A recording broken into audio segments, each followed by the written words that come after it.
मिर्ची मॉर्निंग घेर घेर टीवी घेर घेर एसी घेर घेर वॉटर प्युरिफायर घेर घेर रेफ्रिजरेटर દરેક માણસ પાસે મોબાઈલ ફોન માનવ આજે યંત્ર માનવ બની ગયો છે. આપણે જ્યારે નાના હતા ને ત્યારે આપણું વોર્ડરોબ નહોતું, આખું કબાટ ભરીને આપણા કંઈ કપડાં નહોતા. આખા વર્ષમાં એકવાર દિવાળી આવે ત્યારે નવા કપડાં સીવડાવતા, અને હવે તો દર 2 મહિને સીલ હોય છે. આપણે નાના હતા ત્યારે બાળકોના બાળોતિયા હતા, ડાયપર્સ નહીં. એટલે કોટન કપડું હોય સરસ મજાનું સ્વચ્છ, એકના એક કપડાં ધોઈને ફરીવાર ઉપયોગમાં લેવાતા. ડાયપર્સની જેમ આમ યુઝ એન્ડ થ્રો નહોતું. શેવ કરવા માટે રેઝર્સ એ એકના એક વપરાતા, યુઝ એન્ડ થ્રો નહોતું. તમે કરિયાણાની દુકાને જાઓ તો ત્યાં જૂનું છાપું વપરાતું પડીકા બનાવવા માટે, આમ પ્લાસ્ટિકના જબલા નહોતા.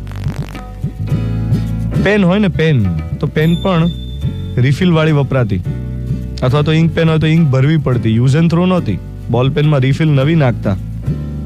આમ અત્યારે જે વન ટાઈમ યુઝ થઈ ગયો છે પેન્સનો, એવું નહોતું.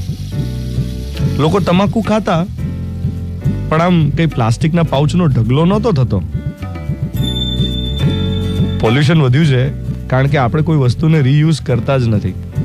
Use and throw, use and throw, use and throw કરીએ તો કેમનો મેળ પડે? લગ્નોમાં તમે જુઓ, પ્લાસ્ટિકની પાણીની બોટલ્સ કે ગ્લાસીસ પ્લાસ્ટિકના જે રીતે વેડફાય છે, આપણને જાણે પડી જ નથી. 7:12 થઈ રહી છે. આજે 3rd ઓગસ્ટ 2018, ફ્રાઈડે મોર્નિંગ. અને મારું તો એવું કહેવું છે કે દિવસભરના જેટલા પણ આપણે કામ કરતા હોઈએ, એમાં જે વસ્તુનો ઉપયોગ કરતા હોઈએ, એમાં શક્ય હોય ત્યાં સુધી રીયુઝેબલ વસ્તુઓ વાપરવી, યુઝ એન્ડ થ્રો વાળી ઘટાડવી. That will be our contribution to decrease the pollution. મિર્ચી 98.3 પર હું છું ધ્વનિત તમારી સાથે. Good morning my dear.